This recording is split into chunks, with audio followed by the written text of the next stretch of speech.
kejar.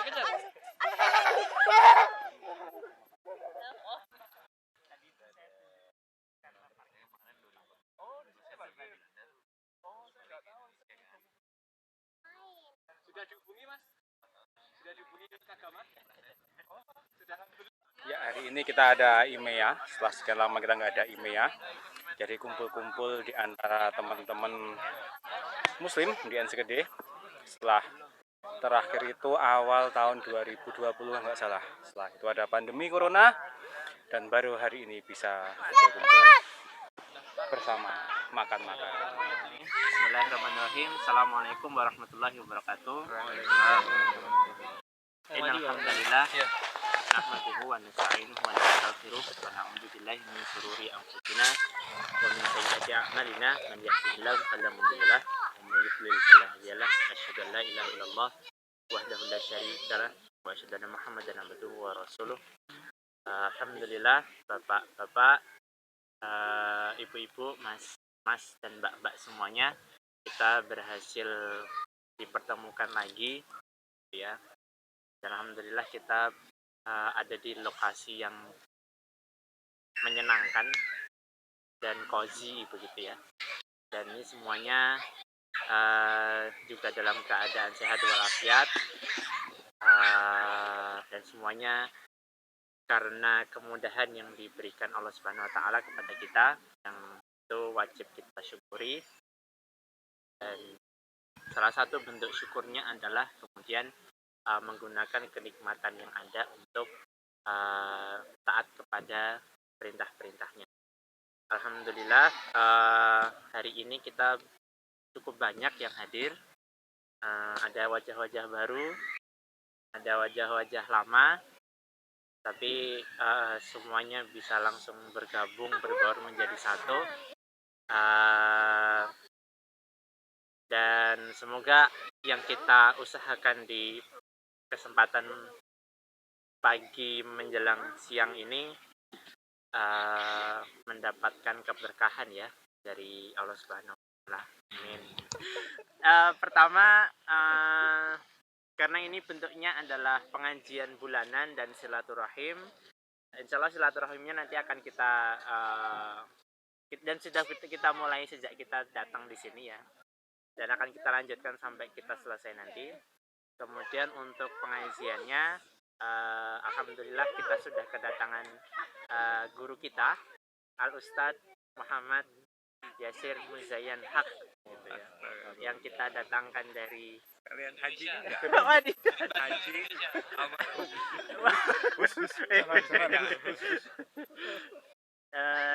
beliau akan menyampaikan tausiah kepada kita semuanya, siraman rohani dan pengingat kepada kita, agar kita dapat meraih kebahagiaan hakiki gitu ya. Sesuai nama beliau ya, hak.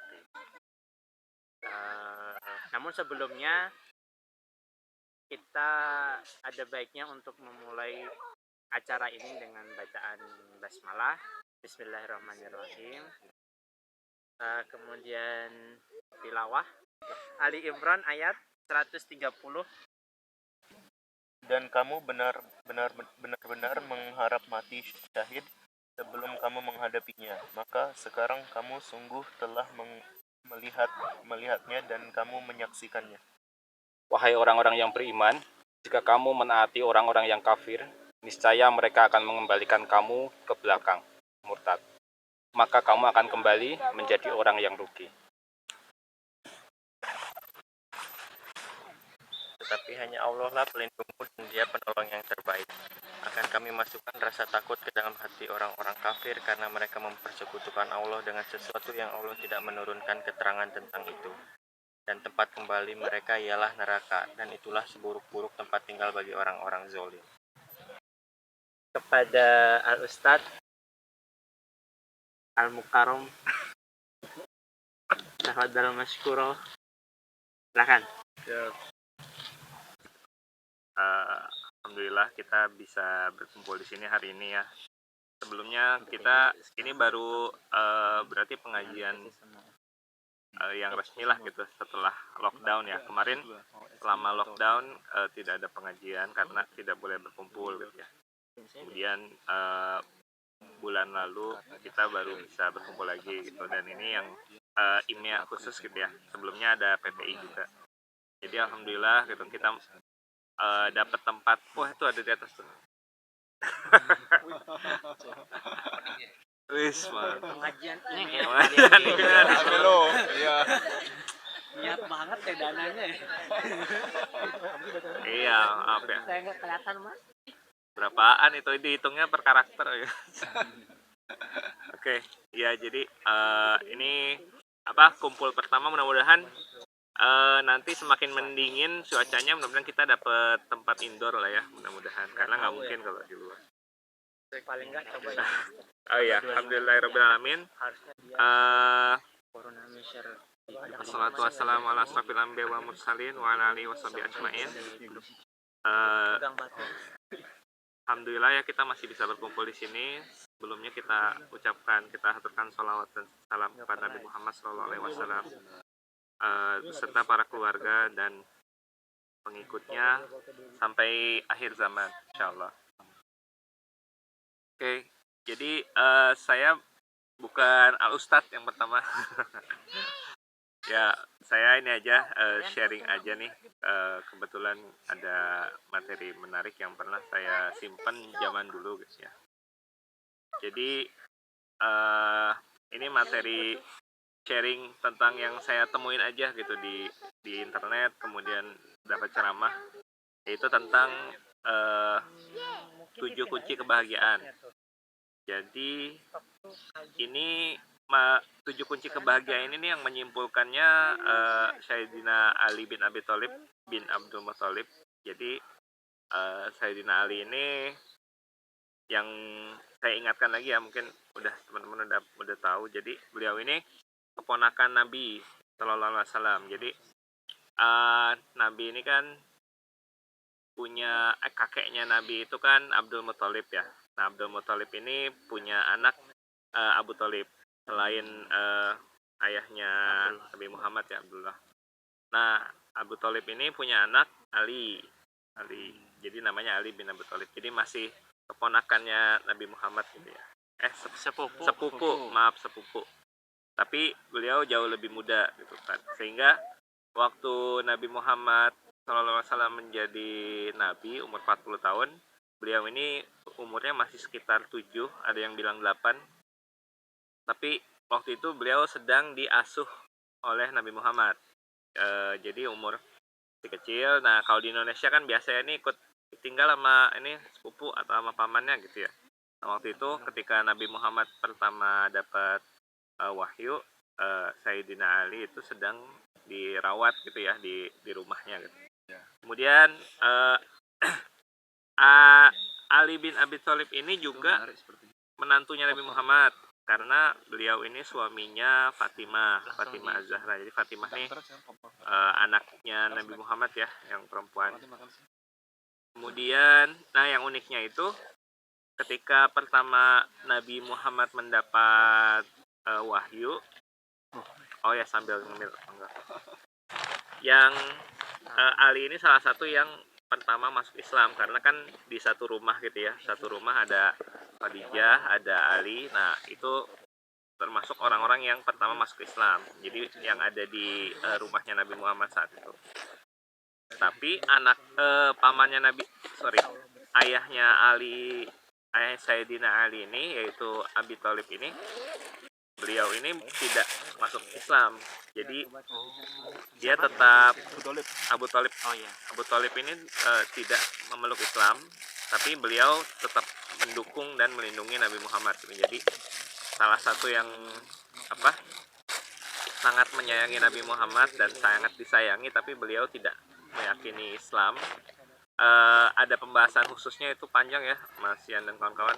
Kenapa akhirnya Abu Thalib tetap pada sampai ujung hayatnya beliau tidak memeluk agama Islam, meskipun dia sangat percaya apa yang dikatakan Nabi Muhammad gitu ya. Ada yang mengatakan itu terkait status sosialnya, karena kalau waktu itu memeluk agama Islam padahal beliau bangsawan, nanti jadi turun ininya apa statusnya dan lain sebagainya. Tapi saya kurang paham juga, jadi nggak. Jadi ibaratnya kalau di sini bapaknya non Muslim, nah alinya ini Muslim. Kemudian Sayyidina Ali ini salah satu yang dijamin masuk surga. Jadi di antara sahabat-sahabat yang lain ya. Dan Rasulullah pernah bersabda, aku adalah pintunya ilmu dan Ali adalah kuncinya. Jadi Ali bin Abi Thalib ini bisa dibilang ilmunya itu setelah Nabi itu beliau yang bisa dipercaya ilmunya gitu ya. Jadi suatu hari pernah Ali itu diperintahkan oleh Nabi untuk tidak ikut perang. Oh jangan ikut perang, kamu jaga di rumah saja, jagain waktu itu ada keluarganya. Kemudian Ali sempat protes gitu ya, Sayyidina Ali, kenapa saya tidak boleh ikut? Nah di hadis itu dikatakan, apakah kamu tidak mau menjadi seperti Harun bagi Musa gitu ya. Jadi Sayyidina Ali ini sudah oleh Nabi Muhammad tuh diibaratkan seperti Harun gitu Pak. Jadi kalau Harun itu kan adalah saudaranya Nabi Musa ya, dan beliau juga nabi gitu ya. Waktu itu ketika Nabi Musa diperintahkan untuk menghadap Firaun, terus Nabi Musa itu bertanya apakah bisa dibantu gitu, ada yang bisa membantu saya. Nah langsung Allah itu mengatakan bahwa Harun juga nabi dan dia akan bantu gitu ya. Jadi seandainya ada nabi, kata Nabi Muhammad itu mungkin gitu setara dengan Ali. Itu yang dikatakan. Jadi Sayyidina Ali ini sangat luas ilmunya dan dia menyimpulkan banyak hal gitu. Saya ingat tuh yang pola mendidik anak, salah satunya misalkan anak itu dibagi jadi 3 periode, 7 tahun pertama, 7 tahun kedua, 7 tahun ketiga, itu juga dari Sayyidina Ali. 7 tahun pertama kan yang terkait perlakukan dia seperti raja, 7 tahun kedua perlakukan seperti tentara, 7 tahun ketiga perlakukan seperti menteri. Itu juga dari Ali. Tapi yang kali ini saya mau bahas itu tentang 7 kunci kebahagiaan yang disimpulkan oleh Sayyidina Ali. Dan ini menurut saya cukup relevan, tapi kadang-kadang kita mikirnya ini kok nggak sesuai gitu ya sama naluri gitu ya. Tapi kalau kita laksanakan ternyata memang benar. Dan ternyata didukung juga oleh riset-riset psikologi, mungkin nanti dari Pak Ridwan bisa mensupport. Karena saya coba-coba cari juga penelitian terbarunya, ada nih benar. Oke, saya coba bahas satu-satu ya. Bismillah. Yang pertama, kunci kebahagiaan itu adalah jangan membenci siapapun walau ada yang menyalahi hakmu atau ada yang menzolimimu. Jadi itu poin pertama. Jadi sebisa mungkin kita tidak membenci siapapun meskipun kita dizolimi atau disalahi gitu ya. Misalkan ada yang berlaku buruk kepada kita gitu ya. Ini ada beberapa dalilnya dalam surat An-Nur, yaitu ayat 22, janganlah orang-orang yang mempunyai kelebihan dan kelapangan di antara kamu bersumpah bahwa mereka tidak akan memberi bantuan kepada kaum kerabatnya, orang-orang yang miskin dan orang-orang yang berhijrah pada jalan Allah, dan hendaklah mereka memaafkan dan berlapang dada. Jadi ini Allah, apakah kamu tidak ingin bahwa Allah mengampunimu dan Allah adalah Maha Pengampun?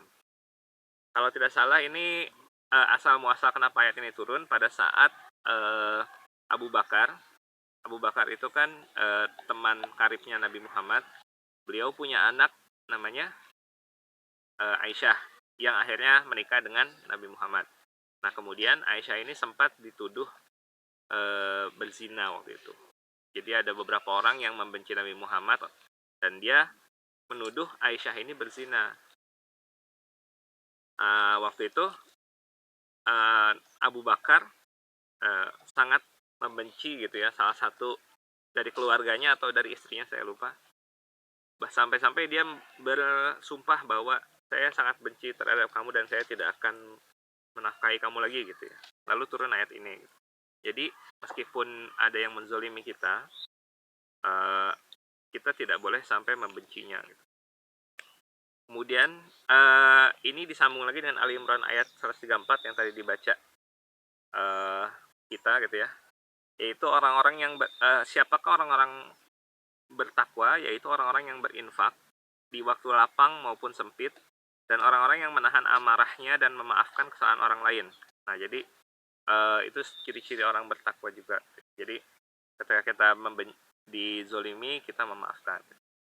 Kemudian ada lagi hadis dari Al-Jadali berkata, aku bertanya kepada Aisyah. Aisyah ini istri Rasulullah. Seperti apa sih akhlak Rasulullah? Lalu ia menjawab, Rasulullah itu bukan orang yang keji. Dia tidak suka kekejian. Dia tidak suka berteriak di pasar-pasar atau membalas kejahatan dengan kejahatan. Dan melainkan beliau adalah orang yang suka memaafkan. Jadi tentang memaafkan lagi. Suatu ketika pernah di perang Uhud ya, kalau teman-teman pernah ingat. Jadi di perang Uhud itu kesimpulannya waktu itu di tengah-tengah peperangan itu Muslim itu sebenarnya lagi menang karena waktu itu Bukit Uhud itu kan tinggi ya. Nah, pasukan Muslim itu ada pasukan pemanah yang dia ditempatkan di atas bukit, jadi sniper ya kalau sekarang gitu ya. Nah, snipernya pada di atas gitu, nggak boleh turun. Nah, di suatu ketika dia di tengah-tengah perang itu, karena ada sniper di atas itu, perang akhirnya kaum Muslim berhasil unggul gitu ya. Tapi mandat dari Rasulullah itu adalah satu, apapun yang terjadi, para pemanah ini nggak boleh turun, semua tetap di atas. Nah, pada saat itu kan perang Uhudnya udah menang nih kelihatannya, kaum Muslim, kaum kafirnya udah pada lari, dan di tengah-tengah medan perang itu banyak harta peninggalan, gitu ya. Akhirnya beberapa saya kurang yakin beberapa atau semua pasukan pemanah itu akhirnya karena melihat harta di bawah, dia turun dari atas, dan akhirnya pasukan kafir yang dipimpin Khalid bin Walid waktu itu belum masuk Islam. Nah, dia akhirnya nyerang, dia dari belakang bukit dia naik ke atas gitu. Dia yang menggantikan posisi sniper itu, dan akhirnya semua yang kaum muslim yang di bawah itu akhirnya dipanah juga itu, diserang dari atas. Dan akhirnya kalah kaum muslim sampai Nabi Muhammad sempat kepalanya tuh kena batu kalau nggak salah gitu ya. Nah, setelah selesai aftermath-nya, kalau bahasa perang itu aftermath-nya, kumpul kan, ayo kumpul kaum muslim, kita kalah nih perang. Nah, kira-kira apa yang terjadi terhadap pasukan pemanah itu? Padahal itu mandatnya sederhana, kamu jangan turun, kamu di sana aja.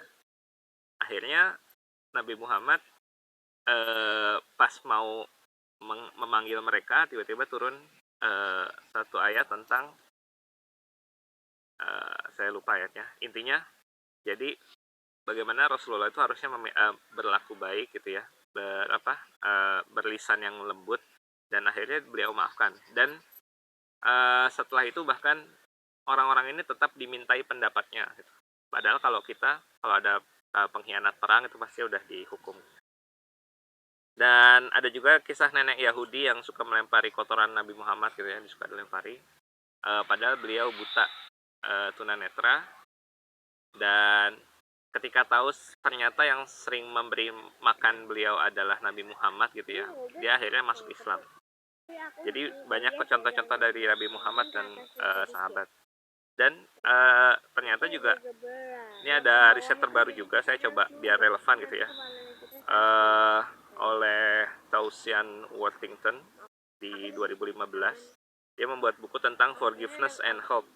Jadi dia membuktikan bahwa forgiveness atau ketika kita memaafkan orang itu kita bisa ada hubungannya terhadap mental health outcomes gitu ya. Jadi ada reduce anxiety, kita makin anxiety itu kayak kekhawatiran kita berkurang, makin tidak depresi dan lain-lain sebagainya. Jadi memang sudah dibuktikan juga secara sains modern. Itu yang pertama, poinnya tentang jangan membenci. Yang kedua, jangan pernah bersedih secara berlebihan sekalipun problem memuncak. Itu kunci yang kedua dari Sayyidina Ali. Ada sebuah ayat di Al-Anbiya, wahai manusia, kami akan menguji kalian dengan kesempitan dan kenikmatan untuk menguji iman kalian, dan hanya kepada kamilah kalian akan kembali. Jadi kalau kita renungkan lagi di ayat ini bahwa Allah itu ketika memberikan ujian itu bisa dengan kesempitan dan kenikmatan. Jadi dua-duanya dikatakan sebagai ujian. Jadi ketika misalkan kita dapat kelebihan harta, itu juga ujian apakah bakal dipakai yang baik atau tidak gitu ya. Dan ketika kesempitan, misalkan kita tidak punya harta pun, itu ujian apakah kita tetap beriman atau tidak. Dan terkait dengan bersedih ini, eh, ada doanya ya. Jadi sebenarnya sedih itu bukan hal yang buruk gitu ya. Anak-anak sedih boleh, manusia sedih boleh. Tapi yang tidak boleh di sini, yang disarankan untuk tidak dilakukan adalah jangan pernah bersedih secara berlebihan gitu. Jadi sedihnya pada level yang wajar. Doanya ada, yaitu Allahumma inni a'udzubika minal hammi wal hazan. Jadi ya Allah, kami berlindung kepadamu dari kesedihan yang berlebihan gitu ya. Itu kunci yang kedua ya. Jadi sedih pada level yang wajar. Yang ketiga, hiduplah dalam kesederhanaan sekalipun serba ada. Nah, ini juga sangat relevan di masa sekarang gitu ya. Ketika banyak selebriti yang bikin vlog tentang buang-buang uangnya gitu ya. Yang bikin saya waktu itu disuruh nonton, bukan disuruh nonton sih, saya nonton bareng istri tentang yang bikin siapa? Apa sih, Bun? Bikin roti bakar 500 juta katanya. Akhirnya dia makan gitu ya. Itu kan menunjukkan kemewahan gitu, tidak apa ya, tidak hidup dalam kesederhanaan. Jadi saya pernah mencari apa sih yang dimaksud dengan kesederhanaan, itu adalah memilih untuk cukup ketika kita punya lebih. Jadi ketika kita punya lebih, kita memilih untuk cukup. Di Al-Quran parameternya juga agak tidak terlalu strict ya. Di surat Al-Isra 29, janganlah kamu jadikan tanganmu terbelenggu, jadi kita pelit gitu ya. Dan janganlah kamu terlalu mengulurkannya, kita boros. Karena itu akan menjadi tercela dan menyesal. Di Al-Furqan 67, yang baik itu adalah di antara keduanya. Jadi kita tidak pelit, juga tidak boros. Gitu ya. Jadi nggak ada keterangannya, kamu tidak boleh mengeluarkan uang misalkan 100 dinar sebulan gitu, nggak ada. Jadi kadang-kadang kalau memang itu kebutuhannya ya bisa tinggi gitu ya. Kalau misalkan ternyata kebutuhannya sedikit tapi kita berlebihan, nah itu jadi yang boros. Kenapa? Karena di sebuah hadis, apabila manusia meninggal dunia, terputuslah segala amalannya kecuali 3 hal, yaitu sedekah, jariah, ilmu yang bermanfaat, dan anak soleh yang mendoakan. Jadi kemewahan dan segala macamnya itu tidak akan dibawa mati.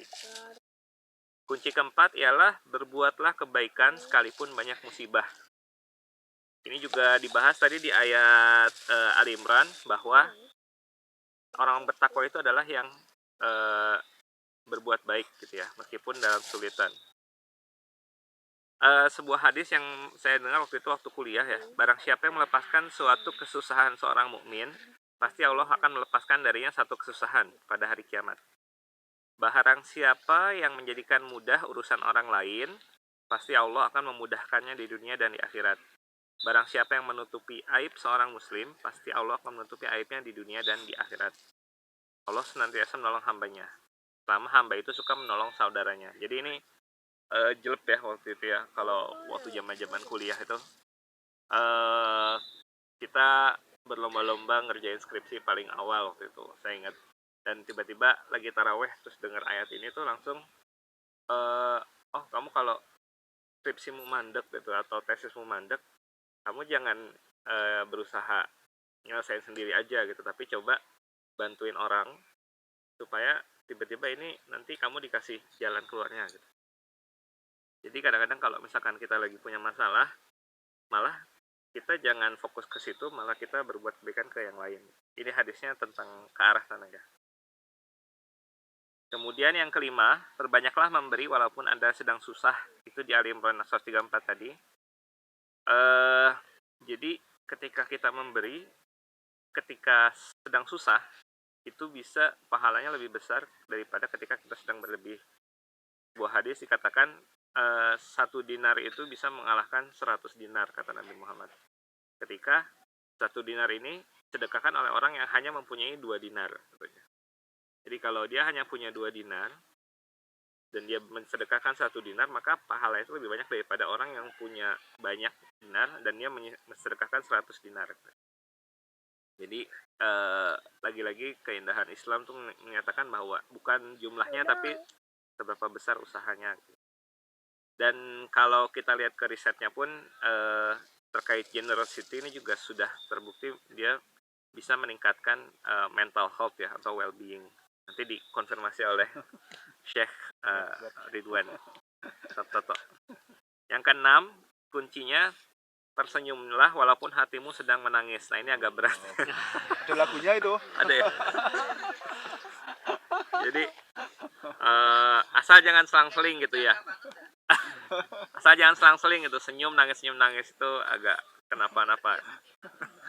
Tersenyumlah walaupun hatimu sedang menangis. Jadi senyum tapi nangis gitu ya. Ini tapi bukan dari saya, ini dari Sayyidina Ali ya. Dalam sebuah hadis Rasulullah ditanya amalan Islam apa yang paling baik. Kemudian beliau menjawab, pertama memberi makan orang, ya memberi makan. Jadi ibu-ibu yang udah masakin itu termasuk yang mengamalkan amalan yang paling baik dalam Islam. Amin ya. Yang kedua, mengucapkan salam kepada orang yang engkau kenali dan kepada orang yang tidak engkau kenali. Jadi dua, ibaratnya disejajarkan gitu antara memberi makan dengan mengucapkan salam kepada orang asing dan kepada saudara kita. Jadi ini saya pengalaman juga waktu itu sama istri lagi jalan ke Heidelberg itu di Jerman. Kita agak shock dengan culture di sana karena orang-orang Jerman itu pas kita sapa Nggak ada senyumnya. nggak ada senyumnya. Jadi beda sama orang sini. Kalau orang sini saling lihat-lihatan tuh dia nyapa gitu, halo gitu atau. Nah, Udah kayak Jerman berarti. gitu. Iya di sini tuh habis itu kesimpulan kita bahwa alhamdulillah kita ditakdirkannya di Belanda gitu, karena kalau kita Indonesia gitu kita nyapa orang atau disapa orang seneng rasanya gitu meskipun orang asing gitu ya. Nah ternyata pas diselidiki lagi gitu ya, atau saya telaah lagi, senyum itu kan sedekah ya, senyum itu sedekah paling ringan. Yang namanya sedekah itu kan ketika kita memberi satu maka kita diberi balasannya bisa berlipat ganda. Makanya mungkin itu yang bikin ketika kita senyum kepada saudara, maka kita itu mendapat kebahagiaan yang lebih besar gitu ya. Itu mungkin yang disarikan oleh Sayyidina Ali. Nah yang terakhir, jangan memutus doa untuk saudara kita. Itu yang kunci ketujuh. Ini juga saya baca penelitiannya juga ya, tahun 2020 ada peneliti yang membuat sebuah percobaan tentang dia mengukur mental health gitu ya, atau kebahagiaan seseorang sebelum dan sesudah dia mengharapkan kebaikan ke orang lain gitu. Jadi kita random aja gitu. Bahkan saya pernah baca juga artikel sebuah perusahaan itu menerapkan setiap pagi setiap karyawannya itu dia harus meluangkan 5 menit sampai 10 menit untuk dia mendoakan atau mengharapkan kebaikan untuk rekan kerjanya. Tapi sambil merem aja gitu ya. Jadi oke, kita merem dulu gitu ya. Kemudian bayangkan satu rekan kerja kamu, kemudian kamu harapkan kebaikan untuk dia. Misalkan semoga makan juga. Bagus. boleh. Stopin dulu, bye-bye, stopin. Lagi nonton juga. Itu mewakili suara jamaah kayaknya. Nih. Tuh. Satu lagi. Enak, bilang apa? Makasih. Ya gitu ya, balik lagi. Jadi ternyata culture ini dibiasakan tiap pagi. Tiap karyawan tuh harus berkontemplasi gitu, merenung sebentar, tapi bukan untuk dirinya sendiri, tapi dia membayangkan muka temannya random gitu, kemudian dia mendoakan supaya, atau wish gitu ya, supaya teman ini dapat kebaikan hari itu. Dan luar biasanya akhirnya ya mereka jadi lebih termotivasi gitu, lebih bahagia. Jadi kunci ketujuh, jangan memutus doa untuk orang lain, tapi doa yang baik ya, jangan doa yang buruk gitu. Eh, itu ya poinnya. Jadi ada 7 kunci kebahagiaan. Saya rekap lagi. Yang pertama, jangan membenci siapapun walau ada yang menzolimi kamu. Jangan pernah bersedih secara berlebihan sekalipun problemnya memuncak. Hiduplah dalam kesederhanaan sekalipun serba ada. Berbuatlah kebaikan sekalipun banyak musibah. Perbanyaklah memberi walaupun Anda sedang susah. Tersenyumlah walaupun hatimu sedang menangis. Dan jangan memutus doa untuk saudara kita. Itu ya, menurut saya 7 poin ini sangat baik untuk kita renungi dan jalankan gitu. Mudah-mudahan ada manfaatnya, mudah-mudahan bisa disampaikan ke teman-temannya juga. Kalau ada kurangnya itu murni dari saya, yang baik dari Allah Subhanahu wa taala. Billahi taufiq wal hidayah. Assalamualaikum warahmatullahi wabarakatuh. Oh iya, sebelum saya lupa. Jadi ini juga sekalian perkenalannya. Jadi kebetulan di sini kan kemarin Mas Fauzan pulang. Nah, Mas Fauzan tuh sebelumnya diamanahkan sebagai ketua IMEA. Nah, Mas Fauzan kemudian melanjutkan pulang ke Indonesia. Nah, saya diamanahi untuk sebagai ketua IMEA selanjutnya. Nah, kemudian ada teman-teman yang ikut membantu juga di sini ya. Dari sebelah sini Mas Yan ya ikut bantu, kemudian Mas Giri gitu. Kemudian ibu-ibu, kalau ibu-ibu udah include ya pasti. Sepakat ya. Sepakat ibu-ibu. Pasti mereka membantu. Ini Mas Chandra, ada Mas Chandra, terus di mana sih? Oh ya, ini Abdel ya. Kemudian ada teman-teman lain yang tidak ikut juga di sini. Jadi kalau ada teman-teman yang berniat mau mensumbangsi tenaga juga nanti bisa. Itu Mas Aufar juga di belakang. Itu aja ya, mungkin karena sudah dingin harus diisi kayaknya. Saya kembalikan ke Mas Yan. Ya. Untuk selanjutnya, acara yang tidak kalah penting adalah kata Pak Ridwan. Tadi acara inti, sekarang acara untu gitu. Untu itu gigi ya. Gimana nih teknisnya, Mbak Pinon? Acaranya bebas. Ya, saling bantu. Siapin geser. Gimana ya? Pesannya di sini aja. Pojokan aja ya biar. Acara inti.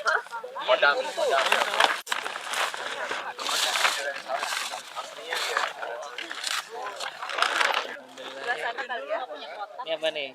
Bumbu kacang. Apa ini? Bumbu kacang. Bumbu kacang. Aku juga bawanya piring kacang. Oh, tempe ya, tempe.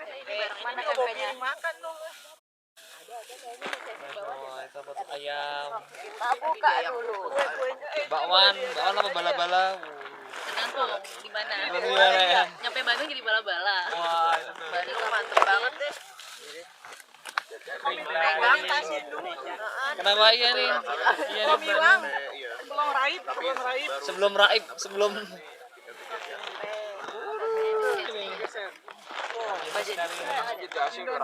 ada tamu kan. Indonesia sekali. Ini apa nih? Ini apa nih, Mbak Luni? Pecel. Kerupuk, terus ini bala-bala, bakwan. Ini juga sama ya, bala-bala, bakwan. Di situ pastel. Ini ayam goreng. Nasi. Tempe kering. Mantap. Ini ibu-ibu semua yang masak ya? Dibantuin sama bapak-bapak. Bapak-bapak ngasuh. Bapak ngeliatin. Jadi kan waktu itu sekarang psikologi masih dibantu orang juga. Ngantri deh. Oh iya, kan masih Indonesia. Hai. Main tempat Om lagi? Main? Mau nggak? Mau nggak? Itu popcorn tuh dari ayah. Ini suasana sesi keakraban nih dari pertemuan IMEA bulan September. Ada yang lagi nyiapin main bola ini.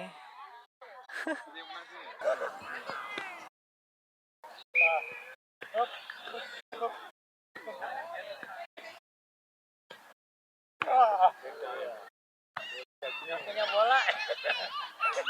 Kayak anak diri dah.